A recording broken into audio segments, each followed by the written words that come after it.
Hey there, I'm Kule from Cade, and I talk about anything and everything to do with architecture and interior design.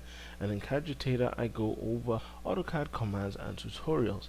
And so I realized that there is something that sometimes messes you up. I'm sure if you've been drawing on AutoCAD for a long time, there's sometimes where AutoCAD may crash and you may not save backup files. And this can really be frustrating if you've been working on a project for maybe an hour and no backup has happened, and then it crashes and then you can't go back to the most recent version, so you got to start again. But anyways, this is a tutorial to actually help you solve that issue.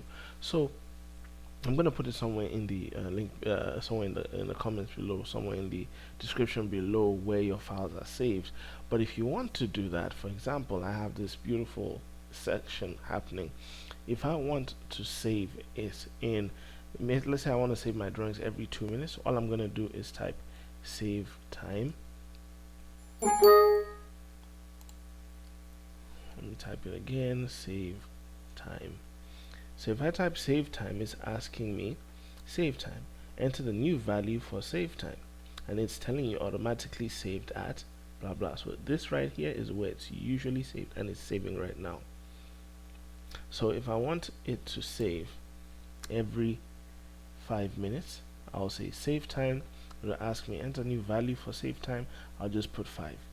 So now it's set to 5 minutes. If I want it to save to 10 minutes, I type in save time and I put 10, and every 10 minutes, and every 10 minutes it's going to be saving to that folder that it told me previously, which is probably the same for everybody.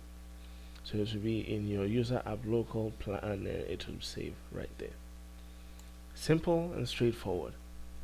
Anyways, that is a quick tutorial for today. Next week I'm going to start on how to actually draw a floor plan, how to do a basic floor plan, and how to improve it if you're going to be sending it to the city or sending it to other architects, or if you're actually going to be drawing more yourself. So anyways, that's it for today. Thank you and have an awesome day.